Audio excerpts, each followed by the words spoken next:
মাসের গণহত্যা নিয়ে ইন্ডিয়া আওয়ামী লীগ যে বয়ান বা ন্যারেটিভ তৈরি করে এতদিন জাতিকে গিলাইছে, সেটা হইতেছে ৭০ সালের নির্বাচনে আওয়ামী লীগ কেন্দ্রীয় এবং প্রাদেশিক উভয় নির্বাচনেই সংখ্যাগরিষ্ঠ আসন জয়লাভ করছে।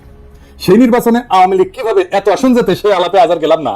ইলিয়াস কাঞ্চন হেসতে হেসতে বলছে কিভাবে সে ৭০ সালের নির্বাচনে একাই অসংখ্য ভোট দিছে, ভোট কেন্দ্রে গিয়ে আইডি শুনে রাখেন। ৭০ ইলেকশনের সময় আমরা নিজেরা ক্যাম্প করেছি এবং আমি ভোটার কিন্তু হয়নি, আমি নিজে কিন্তু ফল ভোট দিয়েছি এবং একটা দুইটা না, অনেক করে দিয়েছি। খালি ইলিয়াস কাঞ্চন না, আমাদের ব্যক্তিগত পরিচিত অসংখ্য ব্যক্তি আছে যারা ওই সময় ভোট দেওয়ার মতো বয়স না থাকা সত্ত্বেও আওয়ামী লীগের ক্যাডারদের সাথে ভোট কেন্দ্রে অসংখ্য ব্যালট পেপারে সিল মারে আসছে। আজকে আর তাদের নাম ধাম করলাম না, এসব আলাপ অন্য দিন হবে। আপনার আশেপাশে ৭০ নির্বাচনে ভোট দেওয়া আর অংশ নেওয়া এরকম কেউ থাকলে জিগায় দেখেন। পাকিস্তানের মার্শাল অথরিটি কেন এইসব দেখাও চুপ করেছিল, সেটা আজকে এই আলাপ, সে আলাপে আসতেছি। আজকাল আলাপ হবে মার্চ মাসে এবং তার আগে নির্বাচনের পর কি নেগোসিয়েশন আলোচনা আলাপ হয়েছিল এবং ২৫শে মার্চ রাতের ঘটনা কেন ঘটে, বাঙালি মুসলমানদের সাথে তখন এবং তার আগে কি হয়েছিল।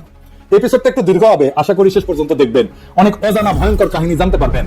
আমরা আগের ভিডিওতে আওয়ামী লীগের ভুয়া অর্থনৈতিক শোষণের বয়ানকে জয় বাংলা করছি, এইটাই যদি না দেখে থাকেন আবার দেখতে পারেন। মার্চ মাস নিয়ে ইন্ডিয়া আওয়ামী লীগ জাতি এবং দুনিয়াকে গিলাইছে একটা ন্যারেটিভ। এটা গিলাইছে মূলত ইন্ডিয়ান গণমাধ্যম এবং তাদের লেসপেন্সার আওয়ামী লীগের প্রোপাগান্ডার জোরে। এখন ভারতীয় গণমাধ্যম আর আওয়ামী লীগ প্রোপাগান্ডা কি মাল, সেটাই প্রজন্ম বর্তমানে বাংলাদেশের হারে হারে টের পাইতেছে। দেখছেন না এটারে? ये सबसे बड़ी खबर है और पाकिस्तान का एक आगो से भारत के बिल्कुल करीब खड़ा है। MV अल बखेरा नाम का ये जहाज बांग्लादेश के चांदपुर बंदरगाह में लंगर डाले बैठा है और सबसे बड़ी बात तो ये है कि इस पाकिस्तानी कार्गो शिप में 250 किलो RDX, 100 AK-47 राइफल, जिसे बांग्लादेश में एक सुरक्षित जगह पर उतार लिया गया। যাই হোক, আসুন আমরা দেখি কি ছিল সেই বয়ান। সেই বয়ান বলে ১৯৭০ সালের ডিসেম্বর মাসে পাকিস্তানের নির্বাচনে আওয়ামী লীগ সংখ্যাগরিষ্ঠ আসন পায়। আওয়ামী লীগের বিজয় দেখা পশ্চিম পাকিস্তানের শাসক গোষ্ঠী দ্রুত সন্ত্রস্ত হইয়া পড়ে। তারপরে ক্ষমতা হস্তান্তরে তারা তালবাহানা শুরু করে। ইয়াহিয়া খান পয়লা মার্চ ঢাকায় হইতে যাওয়া জাতীয় পরিষদের অ্যাসেম্বলি স্থগিত করে যাতে আওয়ামী লীগ ক্ষমতায় যেতে না পারে। এই প্রতিরোধে আওয়ামী লীগ শান্তিপূর্ণ সহযোগ আন্দোলন করে তোলে। ইয়াহিয়া ঢাকায় এসে আলোচনার নামে সময় ক্ষেপণ করে এবং ২৫শে মার্চ হঠাৎ কইরা ঘুমন্ত নিরস্ত্র শান্তিপূর্ণ বাঙালিদের উপরে ঝাঁপায় পড়া গণহত্যা শুরু করে। এরপর শুরু হয় বাঙালি জাতির মুক্তির সংগ্রাম এবং ভারত নিতান্ত মানবিক কারণে আগে এসে সামরিক অভিযান চালায়, পূর্ব বাংলাকে মুক্ত করে শত্রুর হাত থেকে বাংলাদেশকে স্বাধীন করে দেয়। তাই তো এটাই তো আমাদের মুক্তিযুদ্ধের মেড ইজি বয়ান, তাই না? এই বয়ান নিয়ে আলোচনা এবং আসল লোমহর্ষক ষড়যন্ত্র উন্মোচন করার আগে কিছু ব্যাপারে পরিষ্কার করে নিই। এই সমস্ত ব্যাপার বোঝা অত্যন্ত জরুরি। পুরো ষড়যন্ত্র বুঝতে হলে আগে যেতে হবে, আমাদের ভারত ভাগের টাইম থেকে শুরু করতে হবে। আসেন আল্লাহর নামে শুরু করি।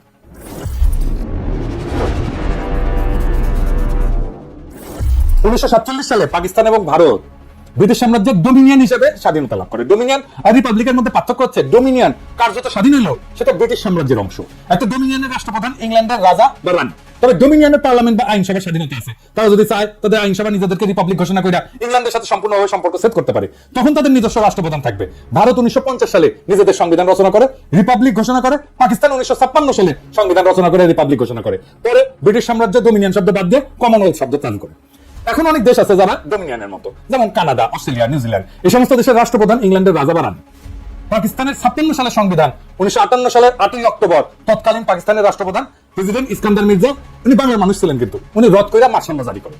মার্শাল ল জারি করলে সংবিধান রদ করতে হয়। এখানে একটা জিনিস খেয়াল করেন, মার্শাল ল যদি সংবিধানকে রদ করতে পারে তাইলে মার্শাল ল সংবিধানের চাইতে বড়। আসলেই তাই। আসল কথাটা হইতেছে হিম্মত, হ্যাডমই আসল, ক্ষমতাই আসল, সংবিধান তারপরে। যাই হোক, আলাপে আসি। কেন ইস্কান্দার মির্জা সংবিধান রদ করে মার্শাল ল দিল?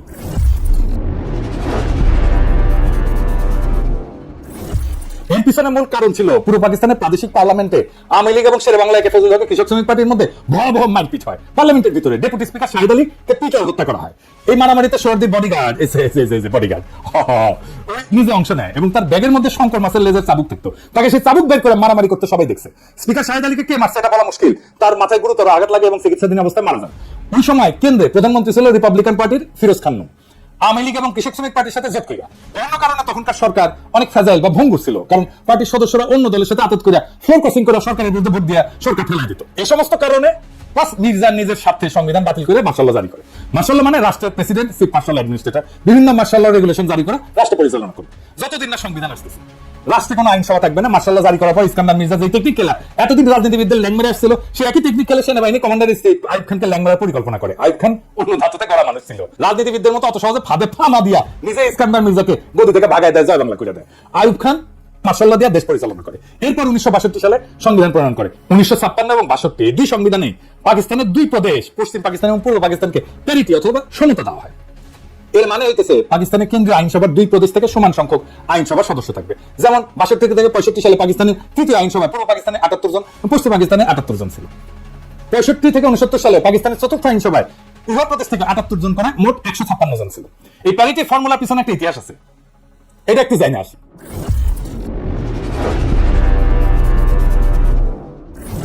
পাকিস্তানের প্রথম গণপরিষদ, যেটা 47 সালে 10 আগস্ট গণপরিষদ এবং আইনসভা হিসেবে শপথ গ্রহণ করে, সেটাতে প্রথমে 69 জন সদস্য নির্বাচিত হয়ে আসছিল। এদের মধ্যে 44 জন ছিল পূর্ব পাকিস্তান থেকে, 17 জন পাঞ্জাব, 4 জন সিন্ধু, 3 জন সীমান্ত প্রদেশ এবং 1 জন বেলুচিস্তান থেকে ছিল। অর্থাৎ সদস্য সংখ্যা দেশের জনসংখ্যার অনুপাতে ছিল। তখন এই 5টা প্রদেশ মিলে পাকিস্তান তৈরি হয়েছিল। পরে এই অ্যাসেম্বলির সদস্য সংখ্যা 100 পর্যন্ত বাড়ানো হয়। এই প্রথম গণপরিষদ 1947 থেকে 1954 সাল পর্যন্ত থাকে, কিন্তু 7 বছরেও সংবিধান প্রণয়ন করতে ব্যর্থ হয়। এই সংবিধান প্রণয়নের জটিলতা এবং দীর্ঘসূত্রিতার মূল কারণ ছিল সংবিধানে পাকিস্তানের ভবিষ্যৎ আইনসভায় কোন প্রদেশ কয়টা আসন নেবে, এইটা নিয়ে একটা বিশাল গ্যাঞ্জাম তৈরি ছিল। পাকিস্তানে ফেডারেল ব্যবস্থার সরকার প্রস্তাব করা হয়। ফেডারেল মানে বিভিন্ন প্রদেশের নিজস্ব সরকার, আইনসভা, বিচার বিভাগ থাকবে প্রাদেশিক পর্যায়ে। কেন্দ্রীয় বা ফেডারেল পর্যায়ে একটা কেন্দ্রীয় সরকার বা আইনসভা থাকবে। কেন্দ্রীয় আইনসভার 2 কক্ষ প্রস্তাব করা হয়। 2 কক্ষ বিশিষ্ট আইনসভার ইতিহাস হচ্ছে, এটা মূলত ইংল্যান্ডের কালচার, যেখানে হাউস অব কমন্স আর হাউস অব লর্ডস আছে। কমন্সের সদস্যরা জনগণের সরাসরি ভোটে নির্বাচিত হয়। লর্ডসের সদস্যরা রাজা কর্তৃক অ্যাপয়েন্টেড হয়। লর্ডসের সদস্যরা অভিজাততন্ত্রের সদস্য এবং চার্চ অফ ইংল্যান্ডের বিশপরাও এর সদস্য। যে কোনো আইন পাস করতে হলে 2 কক্ষে পাস করা লাগে। অভিজাত আর বিশপদেরকে ইংল্যান্ডের রাষ্ট্রের গুরুত্বপূর্ণ স্টেক হোল্ডার মনে করা হয়। এই জন্য এদের জন্য একটা উচ্চ কক্ষ আইনসভা বানায়, যারা কমন্সের পাস করা বিল স্ক্রুটিনাইজ করে, দেখে নিজেদের মধ্যে ভোটাভুটি করে অ্যাপ্রুভ করে অথবা রিজেক্ট করে। আমেরিকা যখন ইংল্যান্ড থেকে স্বাধীনতা লাভ করে, তখন প্রথমে 13টা কলোনি ছিল। এদের মধ্যে জনসংখ্যায় সবচেয়ে বড় ছিল ভার্জিনিয়া এবং সবচেয়ে ছোট ছিল রোডস আইল্যান্ড। আমেরিকা যখন তাদের ফেডারেল সংবিধান রচনা করতে যায়, তখন ছোট রাজ্যগুলো বড় রাজ্যগুলোর সাথে ইউনিয়ন করতে চায় না। কেন চায় না? এর কারণ হইল তারা ভাবতো বড় রাজ্যগুলো আইনসভায় জনসংখ্যার ভিত্তিতে আসন পেলে মেজরিটি আসন পাবে, ফলে তারা ছোট রাজ্যগুলোর সাথে প্রস্তাব করা যে কোনো বিল ভোট দিয়ে হারিয়ে দিতে পারে। তখন একটা কম্প্রোমাইজ পদ্ধতি গ্রহণ করা হয়, যেখানে আমেরিকা ফেডারেল আইনসভা ইংল্যান্ডের মতো 2 কক্ষ বিশিষ্ট হবে। যেহেতু আমেরিকানরা কোনো অভিজাততন্ত্র এলাও করেনি, সেজন্য ইংল্যান্ডের মতো বিশপ আর অভিজাতদের দিয়ে কোনো কক্ষ থাকবে না, এই প্রশ্ন ওঠেনি। 2 কক্ষের নিম্ন কক্ষ হাউস অফ রিপ্রেজেন্টেটিভ এর আসন সংখ্যা জনসংখ্যার অনুপাতে ডিস্ট্রিবিউট করা হবে। উচ্চ কক্ষ অথবা সিনেটের মধ্যে প্রত্যেক রাজ্যের সমান সংখ্যক আসন, অর্থাৎ ছোট রাজ্য বড় রাজ্য সবার জনসংখ্যা যাই হোক, সবার 2টা করে আসন। যে কোনো বিলই 2 কক্ষে পাস হইতে হবে যদি সেটা আইন হইতে হয়। সিনেট তাহলে আমেরিকার জনগণের প্রতিনিধিত্ব করে না, তারা প্রতিনিধিত্ব করে আমেরিকার প্রত্যেকটা রাজ্যে জনগণের প্রতিনিধি হাউস অফ রিপ্রেজেন্টেটিভ। তাহলে জনগণের প্রতিনিধি কারা? জনগণের প্রতিনিধি হচ্ছে হাউস অফ রিপ্রেজেন্টেটিভ। আমেরিকার সংবিধান জনগণ ছাড়া প্রত্যেকটা রাজ্যকেও নিজেদের ফেডারেল স্ট্রাকচারের স্টেক হোল্ডার মনে করে। যেহেতু সিনেটে সবার সমান আসন, এর জন্য ছোট মাইনরিটি রাজ্যগুলো তার আপত্তি না করে বড় রাজ্যগুলোর সাথে ইউনিয়ন করে ইউনাইটেড স্টেটস অফ আমেরিকা গড়ে তোলে। তো পাকিস্তানে প্রথমে 2টা কক্ষ প্রস্তাব করা হয়। নিম্ন কক্ষ প্রদেশগুলোর জনসংখ্যার ভিত্তিতে আসন সংখ্যা বিতরণ করা হয়, ঠিক আমেরিকার মতো। পাকিস্তানের প্রদেশগুলোকে যদি ক্রমিক অনুসারে সাজায়, তাহলে জনসংখ্যা সবচেয়ে বেশি পূর্ব বাংলা, তারপরে পাঞ্জাব, তারপরে সিন্ধু, তারপরে সীমান্ত প্রদেশ, তারপরে বেলুচিস্তান। আর উচ্চ কক্ষ প্রদেশগুলো প্রতিনিধিত্ব করে প্রত্যেকটা প্রদেশের সমান সংখ্যক আসন থাকবে, সিনেটের মতো, ঠিক আমেরিকার মতো। যে কোনো বিল উভয় কক্ষে পাস হইতে হবে। সব প্রদেশ এই প্রস্তাবে রাজি হয় নাকি বাঙ্গুরা, এই মুজিবেরা। তারা দাবি করে উভয় কক্ষে জনসংখ্যার অনুপাতে হইতে হবে। তাতে যারা উভয় পক্ষে মেজরিটি থাকে, তাদেরকে যতই বোঝানোর চেষ্টা করা হয় উভয় কক্ষে যদি জনসংখ্যার অনুপাতে হয়, তাহলে 2টা কক্ষের দরকার কি, একটা কক্ষ হইলেই তো হয়। ঈশ্বরদী বরিয়ারের মাথায় এর সাথে গারপেলি বুদ্ধি আর আসার কথা। আর একটা কক্ষে যদি হয়, প্রদেশগুলোর যদি রিপ্রেজেন্টেশন নাই থাকে, তাহলে ফেডারেল সরকার ব্যবস্থায় প্রত্যেকটা প্রদেশের আলাদা সরকার আইনসভার দরকার কি? একটা একক কেন্দ্রীয় সরকার ব্যবস্থা থাকলেই তো হয়, যেখানে আইনসভা জনসংখ্যার ভিত্তিতে হবে এবং একটা লেয়ারের সরকার থাকবে। যেমন চীন একটা লেয়ারের সরকার, এটা কেন্দ্রীয় শাসনের দেশ, এটা ইংরেজিতে কয় ইন্ডিয়ানি দেশ। এখানে প্রদেশগুলোর আলাদা সরকার বা আইনসভা নাই। তো বাঙ্গুদের যদি মেজরিটি এতই প্রিয় হয়, তারা ইউনিটারি সরকার নিক, দেশে কোনো প্রাদেশিক সরকার থাকারই দরকার নাই। কিন্তু বাঙ্গুরা তারা কিছুতেই বুঝবেন না, তারা ফেডারেল নিবে, প্রাদেশিক সরকার রাখবে, কেন্দ্রে 2টা কক্ষ রাখবে, আবার 2টাতেই মেজরিটি নিবে। মানে পুরো মামা বাড়ির আবদার। আমি নায়িকার মতো সুন্দর মাইয়া চাই, সেই মাইয়া আবার রন্ধন কর্মে শুনিত না হবে, কাজের বুয়ার মতো কাজ করবে, পরিচিত হয়ে সাইজে থাকবে, বাপের একমাত্র কন্যা হবে, শ্বশুরের অগাধ ধন সম্পদ থাকবে, গাইতে জানবে, নাচতে জানবে, মানে তার সব লাগবে। পশ্চিম পাকিস্তানের নিশ্চয়ই ভাবিছিল কিসে পেলাম কোদা। তো বাঙ্গুদের এই গোয়ার্তমির জন্য পাকিস্তানের সংবিধান প্রণয়ন প্রায় পুরো 9 বছর আটকেছে। এই 9 বছর মানে 47 থেকে 56 পর্যন্ত পাকিস্তান ডমিনিয়ন হিসেবে থাকে এবং ব্রিটিশ আমলে গভর্নমেন্ট অফ ইন্ডিয়া অ্যাক্ট, 35-এর ইন্ডিয়ান ইন্ডিপেন্ডেন্স অ্যাক্ট এবং 47-এর এই 2টা আইনকে সংবিধান হিসেবে গ্রহণ করে অপারেট করে। পরে বাঙ্গুদের বোঝানোর জন্য, মানানোর জন্য 56 সালে প্যারিটি ফর্মুলা প্রপোজ করা হয়, যেটাতে পাঞ্জাব, সিন্ধু, সীমান্ত বেলুচিস্তান মিলে পশ্চিম পাকিস্তান এবং পূর্ব বাংলাকে পূর্ব পাকিস্তানের 2টা প্রদেশ হিসেবে গঠন করা হয়।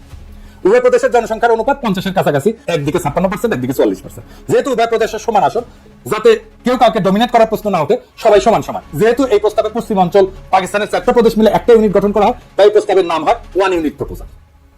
এই প্রস্তাবে সব দল রাজি হয়। তৎকালীন আওয়ামী লীগ ঐশ্বরদের নেতৃত্বে এই প্রস্তাবে রাজি হয়, ফলে এটা গৃহীত হয় এবং এভাবে পাকিস্তানের 56 সালে সংবিধান প্রণয়ন করা হয়। আইয়ুব খান যখন 62 সালে সংবিধান প্রণয়ন করেন, তখন অনেক কেন্দ্র এবং রাজ্যগুলোর মধ্যে এই সম্পর্ককে বহাল রাখে। এই ইস্যুটা একটা সেটেলড ইস্যু ছিল। আইয়ুব খান এটা আর নষ্ট করেন নাই। এখানে একটা তথ্য উল্লেখ করা যায় যে বাংলাদেশ বিচ্ছিন্ন হয়ে যাওয়ার পর পাকিস্তানে কিন্তু সংবিধান তৈরি করতে একদম সময় লাগে না।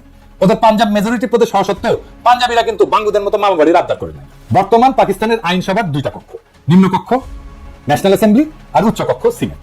নিম্নকক্ষ জনসংখ্যার অনুপাতে আসন আর উচ্চকক্ষে প্রত্যেকটা রাজ্যের সমান সংখ্যক আসন। পাঞ্জাবিরা বাঙ্গুদের মতো হালকা করে নাই যে তাদের উভয় কক্ষতেই মেজরিটি দিতে হবে। এইবার শুরু হয় ষড়যন্ত্রকারীদের খেলা। 1962 সালে ভারত মাতা চীনের সাথে সরাসরি যুদ্ধে জড়ায় পড়ে। যুদ্ধটা হয় ভারতের দুই দিকের সীমান্তে, উত্তর পূর্ব এবং উত্তর পশ্চিম। উত্তর পূর্ব দিকে ভারত এবং চীন উভয় বর্তমান অরুণাচল প্রদেশকে সম্পূর্ণ নিজের বলে দাবি করে। উত্তর পশ্চিমের লাদাখের একটা অংশ যেটার নাম আকসাই চীন, সেটাকেও তারা নিজেদের এলাকা বলে দাবি করে। ভারত মাতা বেশি কনফিডেন্ট হইয়া চীনের এলাকায় সৈন্য নিয়ে ঢুকে যায়। আসলে চীনারা ভারত মাতার সৈন্য দেখে পালাবে, চীনারা না পালায় উল্টা হামলা করে। ফলে ভারত পুরো অরুণাচল প্রদেশ, আকসাই চীন উভয় অঞ্চল যুদ্ধে সম্পূর্ণভাবে হারায়। আসামের ভিতরে চীনা বাহিনী ঢুকে পড়ে। চীনের কাছে ভীষণ মার খাওয়ার পরপরই ভারত 1965 সালে পাকিস্তানের সাথে যুদ্ধ জড়ায় পড়ে। কাশ্মীরে ভারতের বিরুদ্ধে বিদ্রোহে পাকিস্তান আর্মি সাহায্যের ফলে ভারতের দখলকৃত কাশ্মীরে সামরিকভাবে বেসামাল হয়ে পড়ে। Pakistan army 1 September operation grand slam নামে একটা সামরিক অভিযান পরিচালনা করে। ফলে কাশ্মীরের ভিতরে ভারতীয় আর্মি অত্যন্ত নাজুক পরিস্থিতির সম্মুখীন হয়। এখানে উল্লেখ করা যায় যে এই গ্র্যান্ড স্ল্যামের কমান্ডার ছিল তৎকালীন মেজর জেনারেল ইয়াহিয়া খান। তাদের আত্মসমর্পণ ঠেকাইতে মুরিয়া ভারত 6 সেপ্টেম্বর আন্তর্জাতিকভাবে রিকগনাইজ বর্ডার ক্রস করে লাহোরের দিকে হামলা করে। কিন্তু সমস্ত শক্তি নিয়ে কাশ্মীরের বর্ডার এটা বিতর্কিত বর্ডার, আন্তর্জাতিকভাবে রিকগনাইজ না। কিন্তু লাহোরে ভারতের সীমান্ত থেকে মাত্র 18 মাইল দূরে হওয়া সত্ত্বেও ভারত সর্বশক্তি নিয়ে করা এই আক্রমণ ব্যর্থ হয়। পাকিস্তান আর্মির লাহোরের বাইরে ভারতের আক্রমণকে সফলভাবে প্রতিরোধ করে এবং যুদ্ধবিরতির আগ পর্যন্ত পুরো 18 দিন ভারতীয় বাহিনীকে ঠেকায় রাখে। কে ঠেকায় রাখছিল জানেন? কে ঠেকায় রাখছিল ওইখানে? পাকিস্তানি আর্মির কারা? East Bengal regiment. বাংলাদেশের ইস্ট বেঙ্গল রেজিমেন্ট, জি আমাদের ইস্ট বেঙ্গল রেজিমেন্ট। লাহোরকে রক্ষা করছিল ইস্ট বেঙ্গল রেজিমেন্ট এবং এই লাহোরকে রক্ষা করার সৈনিক ছিল জিয়াউর রহমান। এই জন্য জিয়াউর রহমান পাকিস্তানের বীরত্ব সূচক খেতাব পায়। আবার উল্টা দিকে পশুর সেক্টরে পাকিস্তান আক্রমণ চালায়, ভারতের খেমকারান শহর দখল করে নেয়। ভারত জম্মু থেকে শিয়ালকোটের দিকে আক্রমণ করে। শিয়ালকোট বর্ডার থেকে মাত্র 12 মাইল দূরত্ব থাকা সত্ত্বেও এখানে ভারতীয় বাহিনী ব্যর্থ হয়। পাকিস্তানি আর্মি সফলভাবে তাদের সেই আক্রমণকে শিয়ালকোটের বাইরে প্রতিহত করে। এই শিয়ালকোটের ডিফেন্সে গুরুত্বপূর্ণ ভূমিকা পালন করে তৎকালীন একটা ব্রিগেডের কমান্ডার। কে ছিল? ব্রিগেডিয়ার আমির আব্দুল্লাহ নিয়াজি। এই নিয়াজি 1971 ইস্টার্ন সেক্টরের কমান্ডার ছিল। তৎকালীন পাকিস্তানের আর্মি সফলতা নিয়ে আন্তর্জাতিক মহল এবং গণমাধ্যমে সাড়া পড়ে যায়।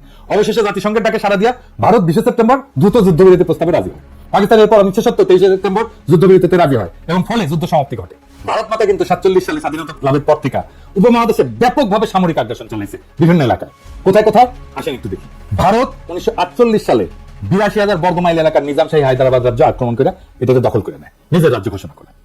ওই অভিযানের নাম ছিল অপারেশন পোলো। ভারত তার স্বাধীনতা লাভের পর 1947 থেকে 48 সালে জম্মু কাশ্মীর 16,309 বর্গমাইল, 1948 সালে জুনাগড় রাজ্য 3,337 বর্গমাইল, 1948 সালে নিজামশাহী হায়দ্রাবাদ রাজ্য 82,698 বর্গমাইল, 1961 সালে গোয়া রাজ্য 1,429 বর্গমাইল, 1971 সালে পূর্ব পাকিস্তান 57,320 বর্গমাইল, 1975 সালে সিকিম রাজ্য 2,740 বর্গমাইল, সর্বমোট 1,62,405 বর্গমাইল এলাকা সামরিক অভিযান চালায় দখল করে, যেটা পরিমাণ জার্মানি অথবা পোল্যান্ডের এরিয়া থেকেও বেশি। এর মধ্যে 1,05,084 বর্গমাইল এরিয়াকে নিজের সাথে অফিসিয়ালি যুক্ত করে নেয়, অ্যানেক্স করে নেয়, রাজ্য বানায়। বাকি পূর্ব পাকিস্তানের 57,000 বর্গমাইলকে একটা ক্লায়েন্ট স্টেট হিসেবে রাখে প্রথমে মুজিব এবং পরে হাসিনার সময়। অধীনস্থ জনপদ, একটা কলোনি, প্রায় উপনিবেশ। এছাড়া ভারত মাতা 1962 সালে তিব্বত দখল করতে গিয়ে চীনাদের হাতে মাইর খায়। 87-90 সালে শ্রীলঙ্কাতে মাতব্বরি করতে গিয়ে সামরিক বাহিনী পাঠায়, পরিণামে তামিল বিদ্রোহীর আত্মঘাতী হামলায় রাজীব গান্ধীকে উড়ায় জয় বাংলা করে দেয়। দ্বিতীয় বিশ্বযুদ্ধের পর এত বড় এরিয়া আর কোন দেশ সামরিক হামলা করে দখল করে, সেটা ভারত মাতা করেছে। মজার ব্যাপার হচ্ছে এরপরেও এদের প্রোপাগান্ডার এমনই জোর যে আন্তর্জাতিক মিডিয়া সবাই পাকিস্তানকে যুদ্ধবাজ দেশ মনে করে আর ভারত মাতাকে গান্ধীর নেংটি পড়া অহিংস শান্তিবাদী দেশ ভাবে। এত বড় একটা যুদ্ধবাজ দেশ যে 62 থেকে 65 সালে 3 বছরের মধ্যে চীন এবং তার চেয়ে ক্ষুদ্র পাকিস্তানের মার খাওয়ার পর হন্যা হইয়া পাকিস্তানকে খণ্ডিত করতে উদ্গ্রীব হয়ে ওঠে এবং পরিকল্পনা ফাঁদে। কি পরিকল্পনা ফাঁদে?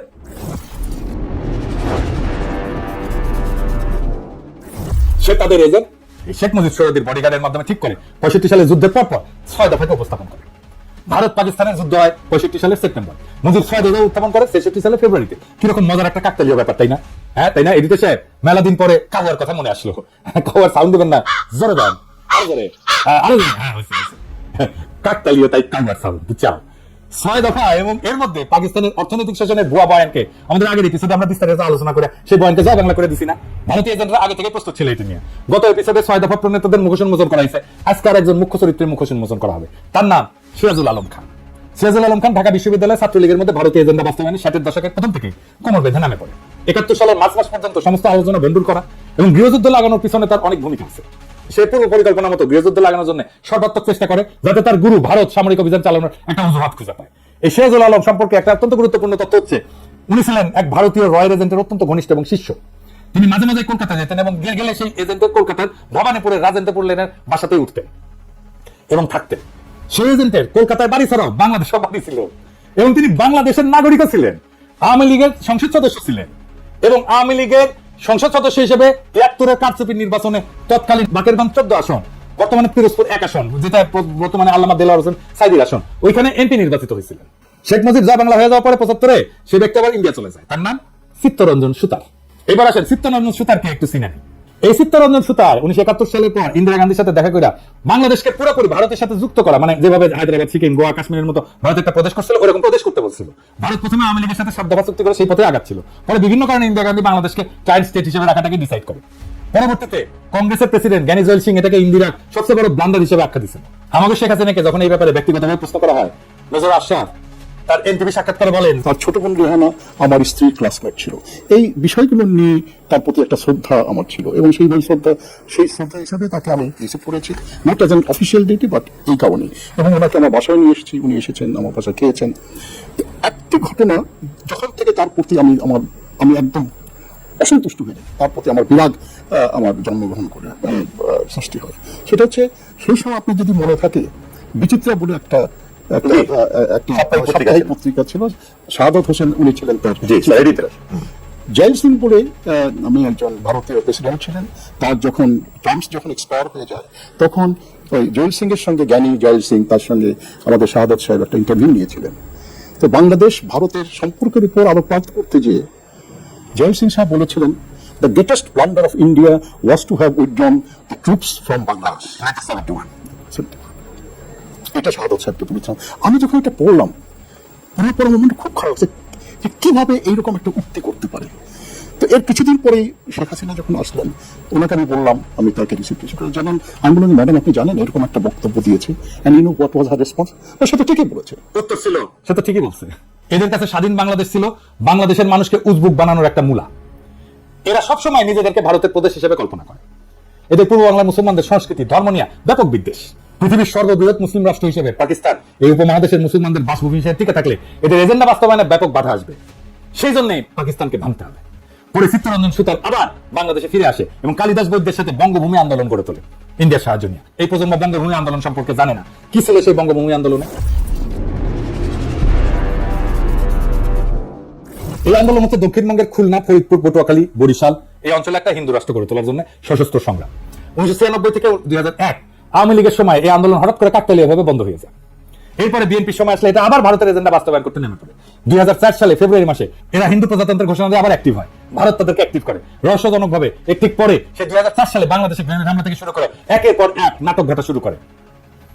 ভারত তার পরিকল্পনা অনুযায়ী বাংলাদেশকে অস্থিতিশীল করে তোলে। 2007 সালে ভারতের ঘোড়া উপহার পাওয়া কুলাঙ্গার মইনু আহমেদ ভারতের 111 প্লেবুক মতি মাহমুদের সাহায্যে বাস্তবায়ন করলে ভারতের আর বঙ্গভূমির মাধ্যমে ষড়যন্ত্র করার দরকার থাকে না। ম্যাজিকের মতো সাথে সাথে বঙ্গভূমি আন্দোলন ভ্যানিশ হয়ে যায়। এরপরের ইতিহাস সবার জানা। এই হচ্ছে সিরাজুল আলম খানের আসল। এইবার আগের কথা ফিরে আসে।